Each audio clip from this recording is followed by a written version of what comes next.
What is up, y'all? It's your girl Brand New, and I'm back in the building.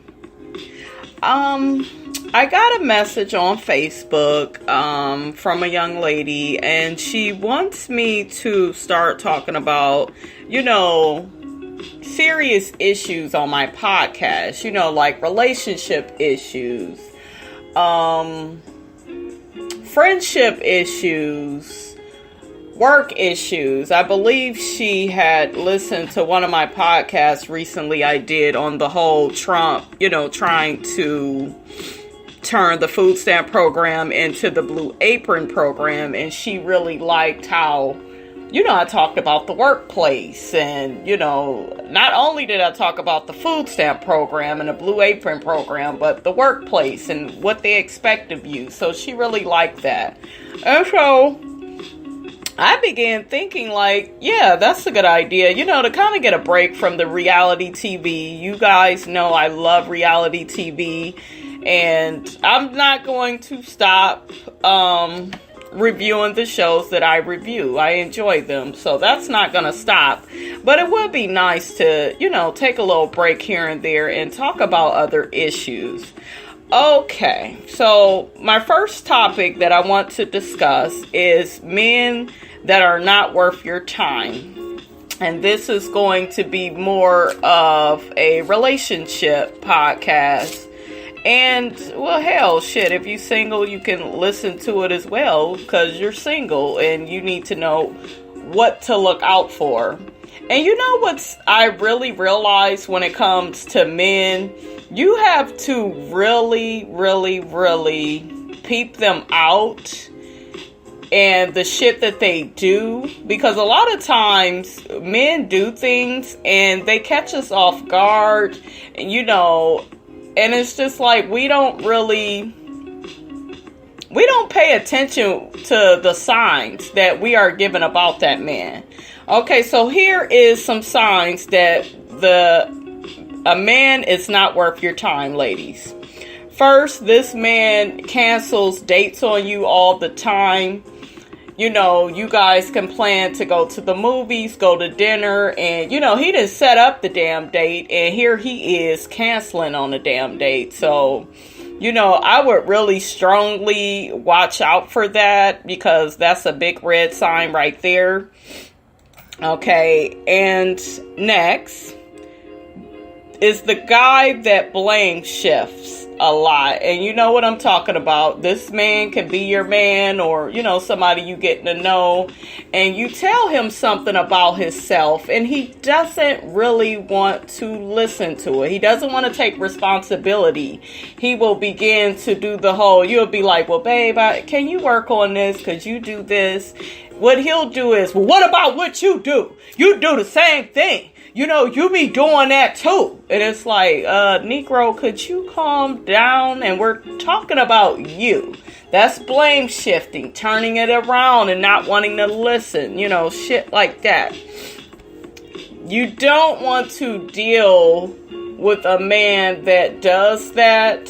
Now, if he does that and, you see some improvement out of him, I'm not saying, well, just get rid of him. No, work with him, because he may have some trouble in that area. But if your man constantly has you walking on eggshells around him and he's not willing to take responsibility for the things he says and does that hurt and affect you, then you don't need to be fucking with him. And that's just how I look at that.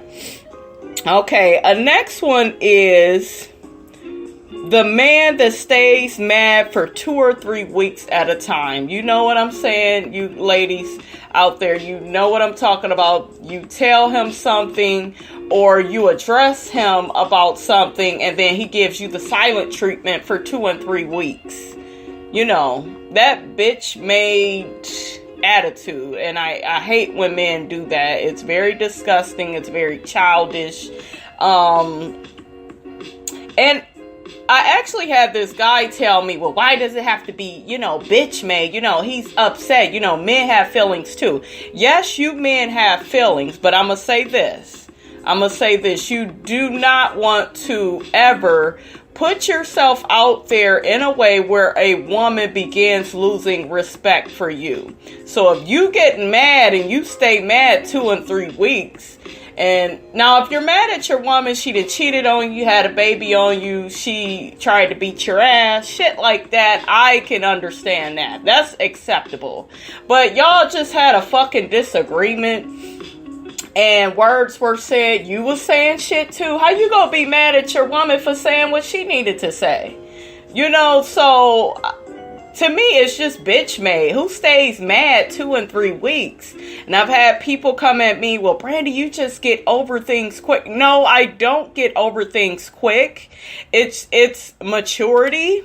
And when you are mature, you will know that you don't have time to stay mad about stupid issues, things that don't even matter. If somebody addresses you and tells you they need you to work on something, that's not for you to get all in your feelings as a man and stay mad 2 and 3 weeks because somebody told you something that you didn't want to hear. You know, so it's very bitch made. It's very bitchy for a man to act like that. Nobody did anything to you. Somebody just brought something to your attention and you sulking for 2 and 3 weeks. That is a good way to get cheated on. That's the way to get lied to. Those type of men get dogged because this lady is on an emotional roller coaster with you and she has to walk on eggshells with you because every little thing she says that you don't agree with, you take to heart. You take it as an attack on your manhood, and it's not. We just need to address certain issues. But getting mad, getting all in your feelings for 2-3 weeks, don't get mad when your woman ends up with another man or she starts flirting and seeing other men, because she's going to get tired of that, especially if you keep doing that. So, yes, we all get upset, but we have to learn to process our emotions. We need to learn to pray and talk it out with a buddy. You know, that doesn't mean tell him all of your relationship issues, but say, hey, you know, she wants me to work on this. How do you think? And talk to a buddy that's married. Don't talk to your single friend or your player friend that tries to go with every fucking body. You know, talk to somebody of some substance. That way you can really work on this, because what you don't want to do, men, is spend your life being told to respond differently to things and you don't do that. You react. You get upset. Oh, I'll not talk to her for 2 and 3 weeks. You're not punishing nobody but yourself, and you're making a small situation worse. You're putting 20 on 10. Like I said, that lady probably wasn't cheating on you, probably had great intentions for you. So what? She gave you a criticism, a critique, something for you to work on. Yes, you are free to give her, you know, critiques as well if she's doing things that you really don't like. But don't be petty and be on some tit for tat shit where, oh, well, I'm gonna critique her just because she critiqued me. That's a childish ass, bitch ass man that nobody wants. I'm telling you. And I listen to a lot of YouTube videos, and there's this guy in particular. I really like his channel, but he'll say all the time, oh, don't call men bitches. Don't call them little boys.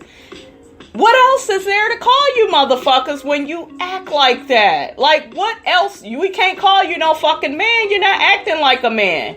You know, so I'm not sitting up here saying, you know, men don't have emotions. You don't have the right to feel how you feel. But there is a way to address things. Stop taking everything so personal. Stop sulking for 2 and 3 weeks. It's going to make your relationship worse. Because you got to look at it from the woman's perspective. You done dipped out and stopped talking to her for 2-3 weeks. She like, oh, I'm single. Let me go holler at this dude over here. And then you'll be on some bitch ass shit and you'll say, oh, she never cared for me. No, she got sick of your bullshit. So stop doing it. You know, talk to that good buddy. Talk to your pastor. Always read a book. There's so much information on YouTube, fellas. You know, don't be on that bitch made shit of having this attitude and complaining and being grumpy and like, don't no woman want to be around that. And speaking of complaining, stop all the fucking complaining and nagging. Oh, my shoulder hurt. My leg hurt. Okay, if you just had surgery, that's understandable. That's not what I'm talking about, because you may be in serious pain and you may need your woman to help you. I am talking about the men that you get home from work, they're always complaining. They're complaining about how bad their day was. They only ask you how your motherfucking day was. They're just a big ass nag. And men say all the time they don't want to be with women that nag. Women don't want to be with men that nag and complain and feel down. We want to look at you guys as superheroes. A man that saves the day. You know, somebody that did the best they could for the day. So we want to hold you in high regard. We really do. But when you are acting like a bitch, you're complaining and crying more than me, that's a problem. Like I said, you can have your emotions, but know how to. The best part of a man is he has emotions and he knows how to deal with them. Okay? And it's okay for men to cry, but should you be crying every fucking day? No. No. You have to reach a resolution.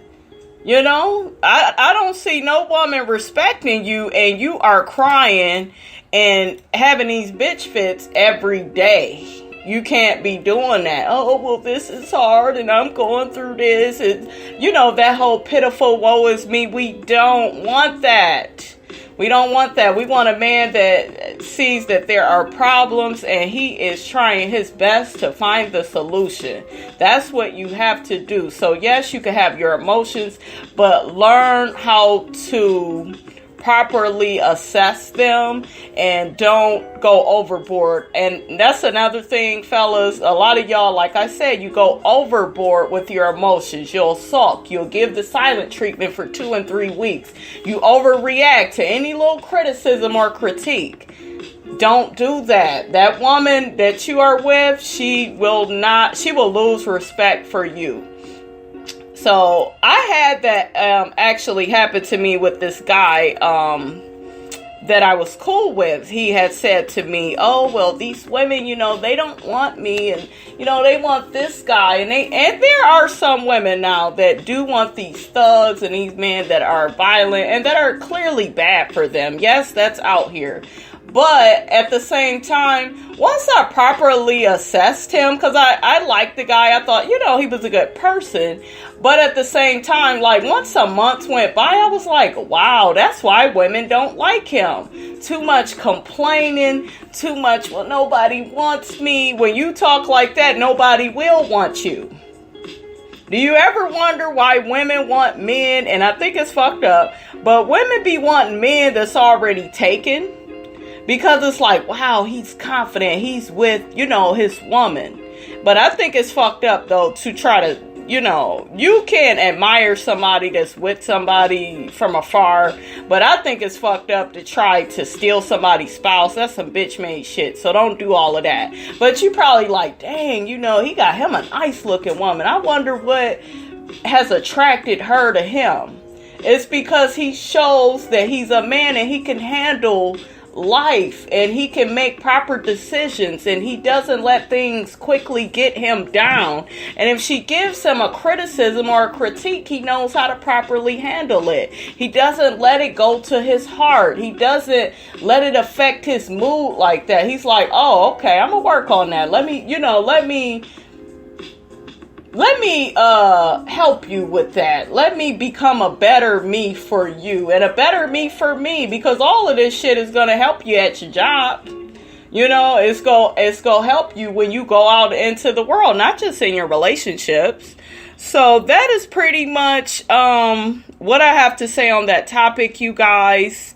about the men that are not worth your time. Those are some of the signs that they're not. And like I said, you don't need to get rid of somebody because they have an issue and they are truly, trying to change and work on that. That's not what I'm talking about. But after a while, if you see the motherfucker ain't changing, it's because the motherfucker don't plan on change. He wants to feel sorry for himself and play the victim. And that is not attractive at all, ladies and fellas. It's not attractive. So get your shit together. Listen to your mate. And on that note, that's all I have to say, you guys. Don't forget to like, comment, and subscribe. It is your girl, Brand New, and I'm out.